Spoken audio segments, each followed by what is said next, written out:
Since 2011, more than 300,000 of the 560,000 Palestinian refugees who were originally registered in Syria have been displaced.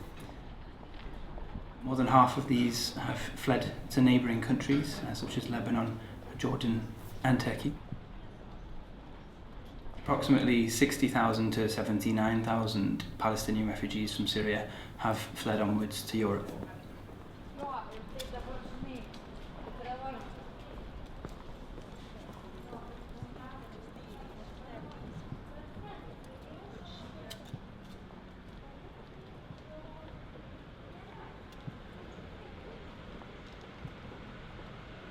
In 2015, the UK government introduced the Syria Vulnerable Person Resettlement Scheme with the aim of resettling 20,000 refugees from Syria. Initially, we assumed that this would be open to all refugees from Syria, including Palestinian refugees. It was confirmed in correspondence to us earlier this year with the UK Immigration Minister that the UK's scheme actually has a Syrian nationality requirement, and therefore Palestinian refugees from Syria who don't have Syrian nationality despite having been born and raised there all of their lives. So they can't access the scheme. At the same time, the Minister confirmed that no Palestinians from Syria have been resettled under any of the UK's other schemes since 2011.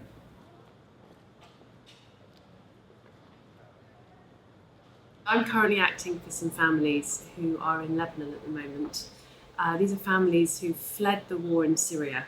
They are Palestinians who have lived almost all their lives in Syria. And the UK government put in place a scheme which was aimed specifically at refugees from Syria who find themselves in the camp in Lebanon. And what the UK government said is individuals should be able to apply from the camps in Lebanon in order to relocate to the UK to safety. And a fixed number was given in terms of the places available for those who found themselves in the refugee camps. And so our clients wanted to apply for that scheme. They wanted to apply to be able to come here safely to the UK. And the UK government is refusing them access to that scheme simply on the basis that they're Palestinian. So on the basis of their nationality alone, they're not able to access that scheme. Even though they're from Syria, even though they're fleeing exactly the same conflict and horror as Syrians from Syria, they're being refused access to it. And that decision is unlawful. It discriminates against individuals based on their nationality, which is not allowed under UK law. The UK government introduced this scheme with the logic that it would prevent people from having to make dangerous journeys across the Mediterranean or through ISIS-controlled territory in Syria. Now, as a result of being excluded from these schemes, Palestinian refugees from Syria are forced to make those journeys. We know from several sources, both in Syria and in the region, that approximately 3,400 Palestinian refugees from Syria have died as a result of the war since 2011. Many of those have drowned in the Mediterranean. For those asylum seekers who do reach the shores of the UK, they're then being faced with a complex and unsurmountable, in some cases, set of administrative frameworks. This has kind of manifested itself in many different ways with people we've come into contact with. There's been one family where two members of the same family arrived at the same time, but one who was married to a Syrian national, had a Syrian passport as a result, had asylum approved within 5 months, whereas the other member of the family, who has arrived at the same time, is still waiting for a decision 2 years later. In another case, we had a Palestinian refugee from Syria who had arrived in the UK after again making that perilous journey. He has now been granted asylum, but during that process he was initially refused and told to go back to Palestine. For us, this does demonstrate a very clear lack of understanding among frontline caseworkers of how to apply the Home Office's own guidance.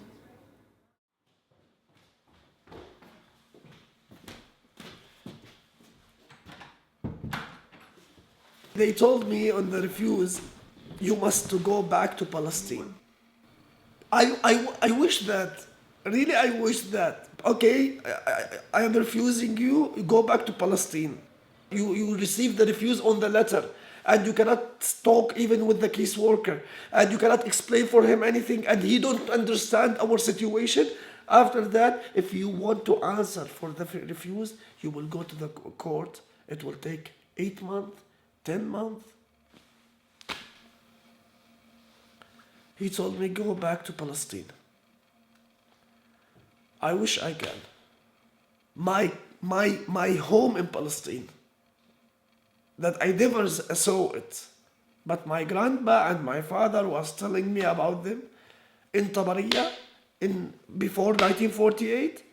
I go to my lawyer. I asked him, what shall I do now? What must I do? He told me, whatever you can prove that you are Palestinian and you cannot go back to Palestine. I told him, everybody knows. He told me they want paper. And the lawyer told me, go to your Palestinian mission or embassy to bring paper that you cannot go back to Palestine. And I went there, and I told them to the embassy, what's my case? And he laughed. He told me, what? You want paper that you cannot go back to Palestine? I told him, yes. I got the paper and I put it in my file. They give me an appointment after 8 months. And we go to the court. And when the judge heard from me everything, he laughed to me. I never forget this one. He laughed to me. And he looked to the Home Office. He told them, I don't know what to say. And the Home Office told him, I can challenge even the decision.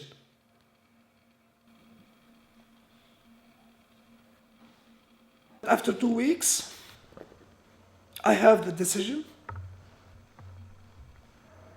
Alhamdulillah, I win. I lost from my time and let my family in dangers about 1 year, 6 months, 7 months. Just we want to live together in safety.